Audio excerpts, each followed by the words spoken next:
Сәлем достар, сіздермен бірге Жайсан және бүгінгі серияда бағана мен бір видео жібергенмін. Ал енді бірталай сағат өтті, мен тағы бір видео жіберейін деп отырмын YouTube.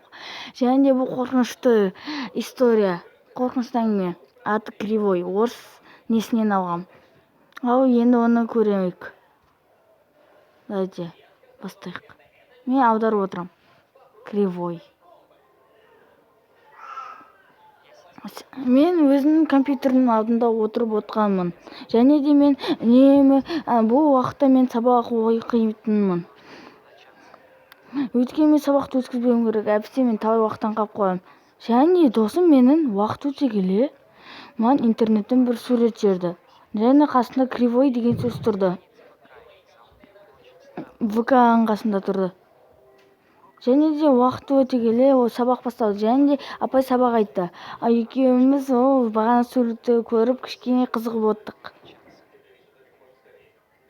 Және де досым Гришканың түрі өзгеріп кетті. Ол өте қатты компьютерге қарағандай болды. Және де мен бір SMS-каны көрдім телефонымнан. Сен де оны көріп тұрсың ба? Литканың артындағы экраннан, оның артында. Және де мен қарап шошып кеттім оның. Литканың артында бағана ВК-дағы суреттегі құбыжықтың түріне ұқсас бір құбыжық тұрды. Өте ағашқа ұқсайды. Және де денесі майысып кеткен. Литка оны әзірге сабақ оқытқанда дым көрген жоқ, және дым естіген жоқ.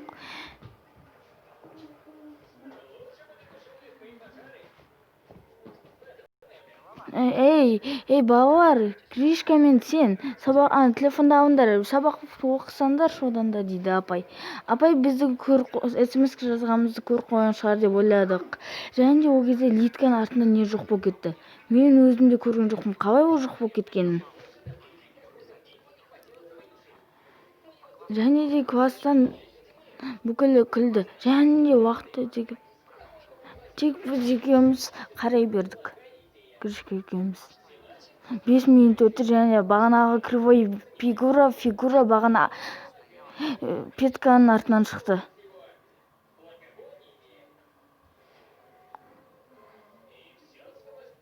Гришканың түрі де қайттан шоши берді.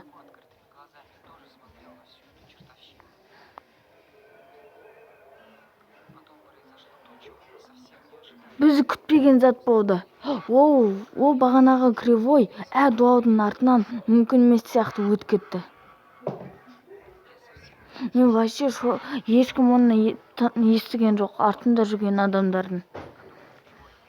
Тек оны біз Гришка екеуміз ғана көрдік.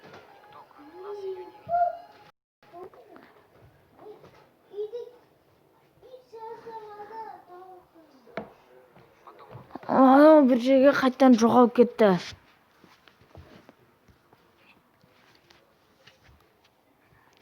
Мен өте сезбей қалдым, ол қайда жоғалып кеткенін. Ол еш жерде жоқ болды.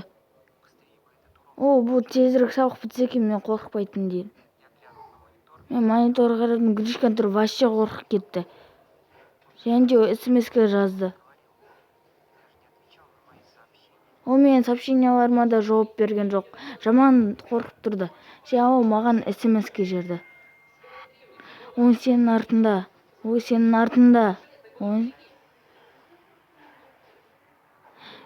Мен қорқтым.